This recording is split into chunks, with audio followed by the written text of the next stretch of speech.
The topic is Brahmanarupa Mahakala. Brahmanarupa means in the form of a Brahman, in the form of an Indian Brahman. And you know, in India, they historically they had 4 castes, and Brahman was the highest of the caste, sort of a religious caste. So, Brahmanarupa Mahakala means Mahakala in the form of a Brahman. Now, what's important to understand right at the beginning, is that this form of Mahakala is not real. It's not real. It doesn't exist. It is invented. It's a Tibetan invention, and there is no text. There's no Indian Sanskrit text from 1,000 years ago, 1,500 years ago. There's no text for this. This is a creation, and it is an artistic convention. It's a narrative convention, and then it became an artistic convention. So, well, what is this? Because we do have it in art.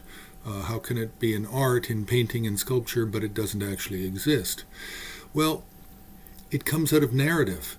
It comes out of the story of Nyen Lotsawa, a Tibetan translator who went to India in the 10th, 11th century, and he studied with a number of different teachers, but he also studied with the dakini Risula, and from Risula he received the Manjuvajra Guhyasamaja empowerment, and along with the Guhyasamaja he received an initiation into a special Mahakala that is related to the Manjuvajra Guhyasamaja.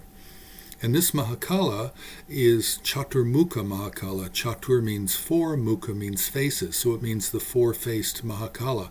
And this 4-faced 4-arm Mahakala, this is quite important in Sakya. It's one of the 2 main Sakya protectors. So, back to Nyen Lotsawa. Nyen Lotsawa received the Guhyasamaja initiation, and he received an initiation for Mahakala.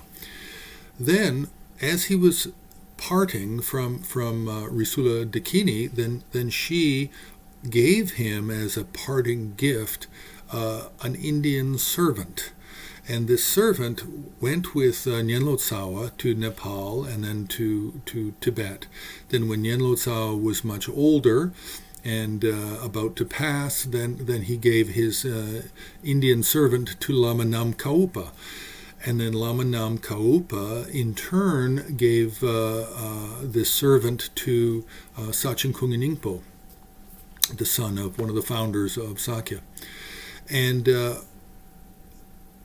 this Brahmanarupa Mahakala is this servant, and he's in this form because within the Sakya tradition, it's considered improper to show anybody an image of the 4-faced 4-arm Mahakala unless you've been initiated into the tradition.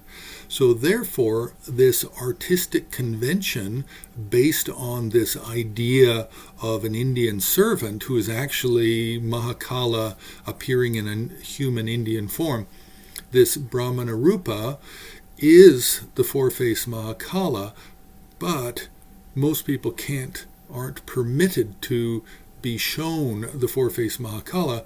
So in art, the Brahmanarupa Mahakala is represented in place of the Mahakala itself. And so this is very common in Sakya paintings to see the 1-faced 2-armed Panjanata Mahakala flanked by the Brahmanarupa Mahakala and then the 4-armed Sri Devi on the other side. These are the 3 main Sakya protectors. Now, from the 17th century onwards, then we get some Gelugpa versions of this Brahmanarupa, and in those we start to see that he's blue in color, and then there begins to be some conflation with other practices.